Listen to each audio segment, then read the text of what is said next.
What up, YouTube? So, I got some questions on how we're running today. We are running recaps this week because we are headed back home to Houston for the 4th of July weekend and to drop my son off. So, last week we did the reset, which was great. I enjoy resets. Right now we are on day 10 of recapping. We need a break. It's not so bad. Last night we got really good sleep, but our bodies just know that on day 6 we're supposed to be taking off, but that's not what we're doing. So our bodies every day is just like, they're just like, hey, we're supposed to be asleep. What are you doing? So let's look at my clock. Last week, I asked to get off the Costco route. Although I'm still running Costco kind of all over the place as an OTR driver, getting out of that surge was very important because it was only allowing us to drive about 290 to 300 miles a day. And the reason for that I was explained was that Costco lets Swift know, hey, we need this taken here and this taken there, only within 6-hour notice. So, and sometimes even shorter. So, in the mountains up there, your equation for your 60 miles an hour times divided by, or let me stop.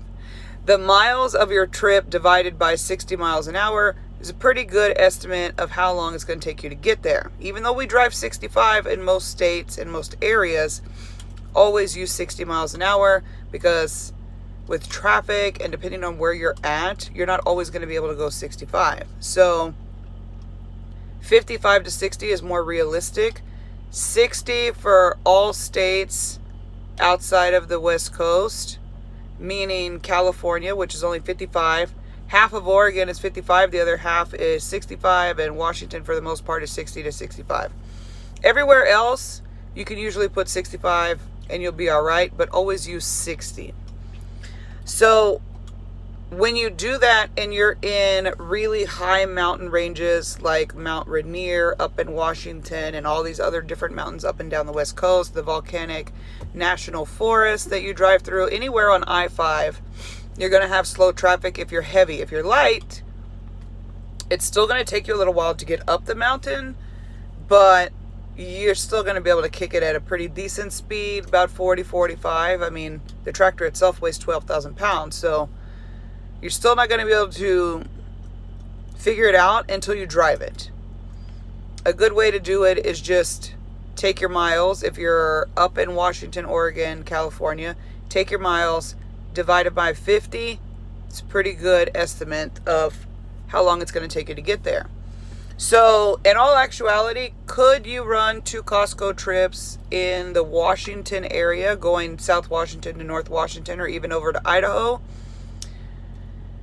In a perfect world, yes. Costco is super great at unloading us really, really fast. Some of them, if you're lucky enough, are drop and hook, so that's always really good. It just depends on how fast you are able to work, get the trailer disconnected, get it reconnected, and move on and find an empty and all of that stuff. Most of ours were live loads or unloads. So they weren't live pickups for the most part, but all live unloads. And they were really, really fast. All of them were under an hour. So kudos to Costco for that. But as an OTR driver, one, I was a little tired of the same routine, which y'all already know. I like change. I like the adventure of not knowing where I'm going. So it just wasn't working for me. So last week's check was nowhere near. It was literally half of what my first week's check was. So this week we're killing it. This week we already have, on Monday I'll already have 2,200 miles. And then I still have Tuesday and Wednesday to go. So doing good, and we just a little like, but taking a 34-hour break right now during quarantine it's kind of pointless because there's nothing open. Like, nothing is open. So I'll give y'all a look at, so yesterday whenever we got to the shipper, so yesterday we woke up and we only had, I think it was like 7 hours or something like that on our clock that rolled over. It was 8 hours and 57 minutes that rolled over from when we came off of reset. So somebody asked that, and I'm sorry I didn't clarify. If you reset, when you come off of your 34-hour reset, your days 1 through 8 start all over again. So if I came back from a reset and said, okay, well, I'm just going to run really, really, really hard, and then I'll just start recapping, it doesn't work that way unless you work a full 7 days. Then on that 8th day, you'll start recapping the days, the hours from day 1. So our recap, our 7th day was Friday. Our recap started yesterday. We had 8 hours on our clock that was given back to us from last Saturday. But we needed to drive, like, it took us like 4 hours to get here. And then it was a drop, which was great. But I don't like to take breaks. When you're recapping, you want to save as much of your time as possible. So I was like, fuck it, we'll put fuel at the Salt Lake terminal. And then we'll just keep pushing forward. It got down to seconds, 47 seconds. But we did it. We were able to get in. There was a long line at the Costco, but they were moving pretty fast. They don't let you get out and stuff like that. They come up, they do your temperature and all that. Everybody's being super safe, which is fucking awesome. But we was able to whip it in really quick. This is where your parking skills come in handy. If you really know how to back up your truck, you can get in and out of places really fast. We were able to just throw it in there. And one of the yard guys was like, hey, do you need an empty? Because he just pulled it from the dock and was going park it. And I was like, yeah, I do. And Swift had literally just sent me a thing saying that they didn't have any empty trailers. There was a deficiency of empty trailers. And I was going to have to go somewhere else to go find a trailer. So praise Jesus for that. But when I when I backed the trailer and we dropped it, I had 2 or 3 minutes on the clock. And then the guy dropped the other trailer like right next to us. So I was able to pull my bobtail, back up, click. The trailer was a little too low, so my son got out and he's cranking it to get it lifted up so we could get up under there. We got up under there and I was able to send my empty call and get off the clock with 47 seconds left. So then we had to take a 30-minute break, and then we had like 2 hours or something to get to our safe haven. So it can be done. It can be done. You can run this clock down, and if I wasn't so tired last night, I would have done the video to show you, but that didn't happen. Maybe today I'll show you how many hours we have left. So now we're leaving Utah. We're headed back to California because we're making our way back to Houston for Friday. So we'll probably hit up California. We have 2 stops at California. And then from there, they'll probably send us to, Arizona and then El Paso and eventually to Houston. So let's see what we're working with. All right. Right now I am off duty. So how many hours do I have? I recapped last night 10 hours and 57 minutes. So this is that plus the hour and whatever. This is what I have today. 11 hours and 40 minutes. And then tonight I will gain 9 hours and 43 minutes. And the day after that, I will gain 7 hours and 40 minutes. So this is how you keep rolling every single day. Now, the trip that I'm on right now, it's going to take 744 miles just to get to the terminal in California where I got to put fuel. And then my stops are relatively close to each other. The Costco's are like 20 minutes away from each other. But this is what I'm looking at. And all of this has to be done tomorrow I have to be at this Costco at, I believe, let me see, at 5:30 in the morning. I have to be at that Costco at 5:30 in the morning, and the second one by 8 o'clock in the morning. So, 874 miles, and we're going to do it in 24 hours. So, that is how you just keep running. Right now, I'm going to this place. So, we'll get that fixed. So, what does my 8-day situation look like?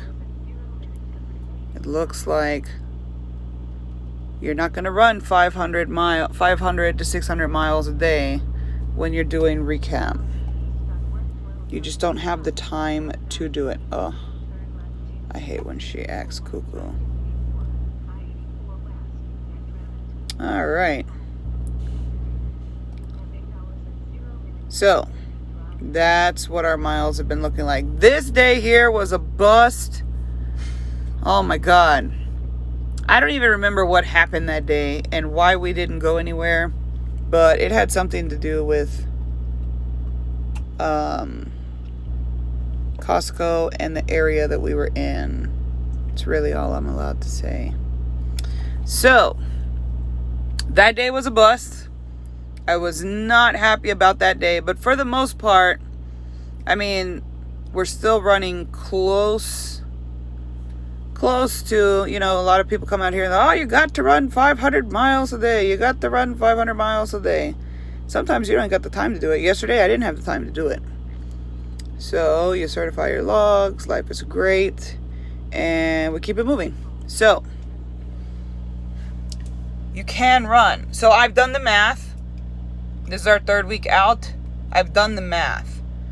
Based on the loads that I get, when I take a 34-hour reset, I am losing about $400 to $500 a week by taking that break. So, that's something for y'all to think about.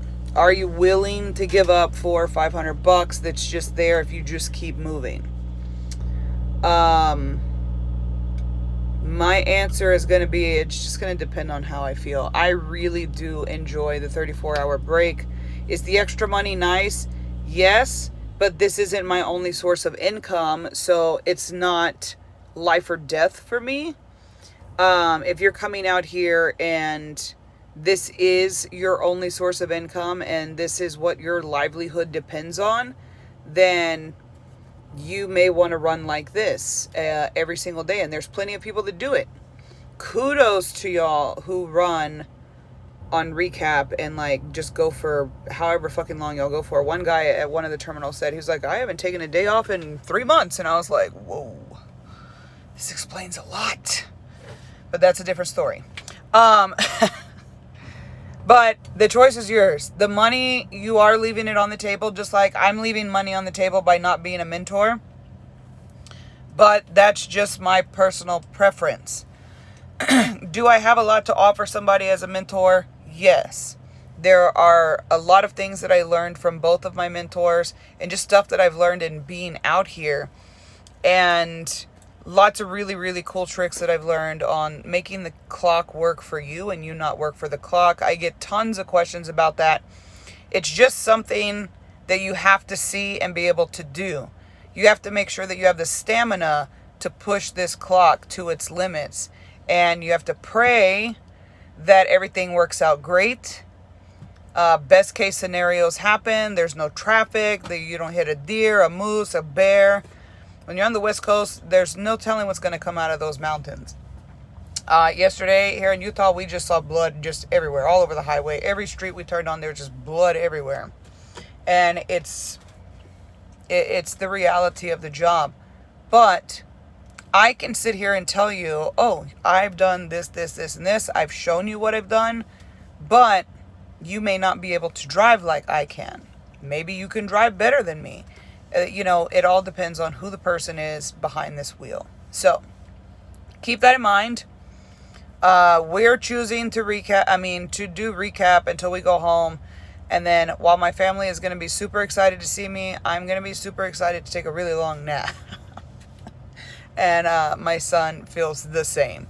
So we're going to get rolling out our pickup. We got as close to the shipper as possible. We are literally only 6 miles away. So you always want to get as close as possible so that you're not waking up in the morning, stupid o'clock in the morning, and you're trying to rush to get to your pickup. Sometimes you don't have a choice, especially running recap like yesterday. If this load was a lot further out, I would have already been on the road. So it just depends. There's so many variables.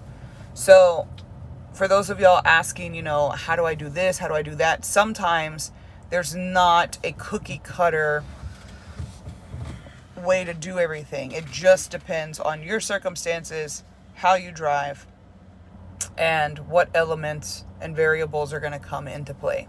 So I hope that helps. I hope that answers your questions. I don't have time to go back and type in all the answers because I'm not recapping. Because I'm not taking that 34-hour reset this week. I do check my messages and I get back to the ones that I can, but I am sorry, and I will get back to all of you. But this was a really important question that was asked by multiple people, so I hope that answers your questions. Y'all be safe out there, all of you drivers and all of you thinking about coming out here. Do your research, man. Do your research. That's the best thing I can tell you. And, y'all have a good day. Peace out.